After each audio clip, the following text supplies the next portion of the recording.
सोचो रात के 11 बजे आपको पैसों की सख्त जरूरत है। आप दौड़ते हुए नजदीकी एटीएम पहुंचते हो और स्क्रीन पर मैसेज आता है इनसफिशिएंट फंड्स। हैरान परेशान आप दूसरे एटीएम भागते हो, वहां भी नो कैश का बोर्ड टंगा है। पूरे शहर में अफरा तफरी मच जाती है। लोग बेतहाशा पैसे निकालने की कोशिश कर रहे हैं। आपका बैंक बैलेंस स्क्रीन पर तो है, मगर हाथ में 1 रुपया नहीं। दिल बैठ रहा है, क्या मेरा पैसा सच में है भी या सिर्फ एक नंबर। ये है उस कड़वी सच्चाई की झलक जो आज हम उजागर करने वाले हैं। आज जिन रुपयों के लिए भगदड़ मची, जरा सोचो एक वक्त पर वो थे ही नहीं। सदियों पहले बार्टर सिस्टम था, यानी सामान के बदले सामान। किसी को अनाज चाहिए तो बदले में कपड़ा दो या 5 मुर्गियां देकर एक बकरी लो। सोचो कितना झंझट। कभी आपकी चीज अगले को नहीं चाहिए तो कभी कीमत पर लड़ाई। फिर आया आइडिया कि एक कॉमन चीज को करें मनी की तरह इस्तेमाल, जैसे समुद्री सीपियां, नमक, अनाज या धातु के टुकड़े। लोगों ने अपनी जरूरत की चीजों को एक मानक रूप में लेना शुरू किया, पर कहानी यहीं नहीं रुकी। फिर इंसानों ने खोजा एक और हल, सोने चांदी के सिक्के। चमकदार, कीमती और सबके द्वारा पसंद किए जाने वाले। इन सिक्कों ने बार्टर की बहुत सी परेशानियां मिटा दी। अब एक यूनिवर्सल करेंसी थी जिसे लेकर मोल भाव आसान हुआ। लेकिन नए सिक्कों के साथ नई मुसीबतें आईं। भारी सिक्कों की थैलियां उठाकर चलो तो कमर दुख जाए, और खजाना साथ हो तो चोर डाकू पीछे पड़ जाए। ज्यादा सिक्के जमा करना मुश्किल और सफर में ले जाना खतरनाक। लोग सोचने लगे, क्या कोई और तरीका है पैसे रखने का जो सुरक्षित भी हो और आसान भी। यही जरूरत से जन्मी बैंकिंग। लोग अपने सोने चांदी के सिक्के भरोसेमंद जौहरी यानी शुरुआती बैंकर के पास रखने लगे और बदले में मिली एक रसीद, IOU मतलब आई ऑफ यू। अब सिक्कों की जगह इन कागजी रसीदों ने ले ली, क्योंकि इन्हें जेब में रखना सोने के थैले से आसान था। यहीं से खेल शुरू हुआ। जौहरियों ने देखा कि ज्यादातर लोग अपना सोना एक साथ निकालते नहीं। उन्होंने असली सोने से ज्यादा मूल्य की रसीदें छापकर उधार देनी शुरू की और ब्याज कमाया। एक तरह से हवा में पैसा पैदा करना शुरू कर दिया। यही था शुरुआती बैंकिंग का बड़ा खेल, एक IOU स्कैम जिसने पैसे की दुनिया पलट दी।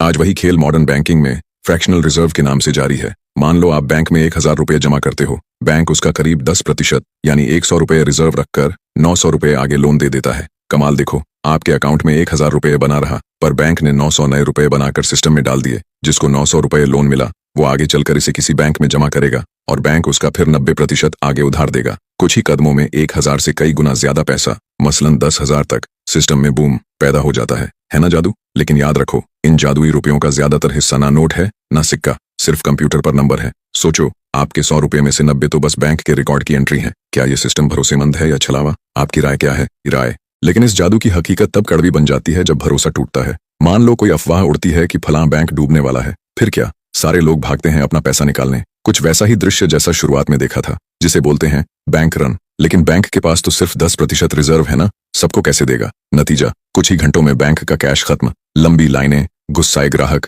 अफरा तफरी का माहौल। बैंक के दरवाजे पर ताला लगने की नौबत आ जाती है। जिस सिस्टम को हम सुरक्षित मानकर बैठे थे वो पल में चरमरा सकता है। यकीनन ये है पैसे की दुनिया का सख्त रियलिटी चेक। असल में करेंसी और मनी एक चीज नहीं। 2016 की डिमोनेटाइजेशन याद है? एक सरकारी ऐलान हुआ और रातों रात 500 और 1000 रुपये के नोट रद्दी बन गए। जिनके पास नकदी थी वे अगले दिन घंटों लाइन में खड़े रहे। सबक मिला कि हाथ का नोट भी सरकार के भरोसे है, पल में शून्य हो सकता है। फिर आया 2020 का पेंडेमिक। लॉकडाउन में डिजिटल पेमेंट ने जबरदस्त छलांग लगाई। महीनों तक बिना कैश के UPI और ऑनलाइन ट्रांसफर से काम चला लिया गया। एक तरफ लोग नकदी छूने से डर रहे थे तो दूसरी तरफ नेट बैंकिंग ही जीवन रेखा बनी रही। इन घटनाओं ने साबित कर दिया कि पैसा सिर्फ भरोसे का खेल है, कभी कागज के नोट पर तो कभी बैंक के सर्वर के नंबरों पर। आज 90% से ज्यादा पैसा सिर्फ अंकों का लेन देन है, न सोना है न चांदी। सोचो, अगर कल सिस्टम डाउन हो जाए या सरकार नकदी खत्म कर दे तो आपके पास क्या बचेगा? अब सवाल है, इस सच्चाई को जानकर आप खुद को कैसे बचाएं? घबराने की जरूरत नहीं,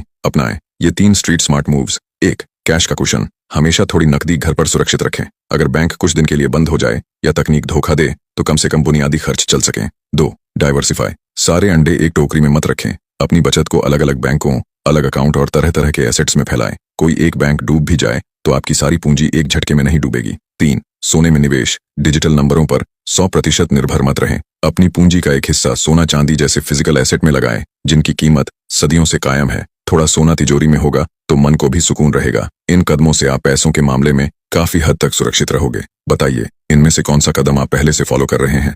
तो दोस्तों, आखिर में बात सुलझती है इसी सच पर। हमारी जेब में जितने भी नोट हों, सिस्टम में घूमता ज्यादातर पैसा बस नाम मात्र है। डिजिटल एंट्री एक भरोसे का खेल। ये है कि हमारे 90% रुपये कागज छुए बिना ही इधर उधर घूम रहे हैं। ये सिस्टम तभी तक चलता है जब तक हम सब इसका भरोसा बनाए रखें। लेकिन अपनी आंखों से देखी डेमोनेटाइजेशन हो या इतिहास में अनगिनत बैंक रन, सबने सिखाया है कि आंख बंद करके भरोसा मत करो। असली समझदारी यही है कि पैसे को समझो, संभाल कर चलो और खुद तय करो कि आपके लिए असली दौलत किसमें है। जरा सोचो, पेपर या गोल्ड, क्या होगा जो बरसों बाद भी आपकी मेहनत की कमाई की कीमत बनाए रखेगा? Like, share, follow for weekly money truths and comment, paper और gold, what's real wealth for you?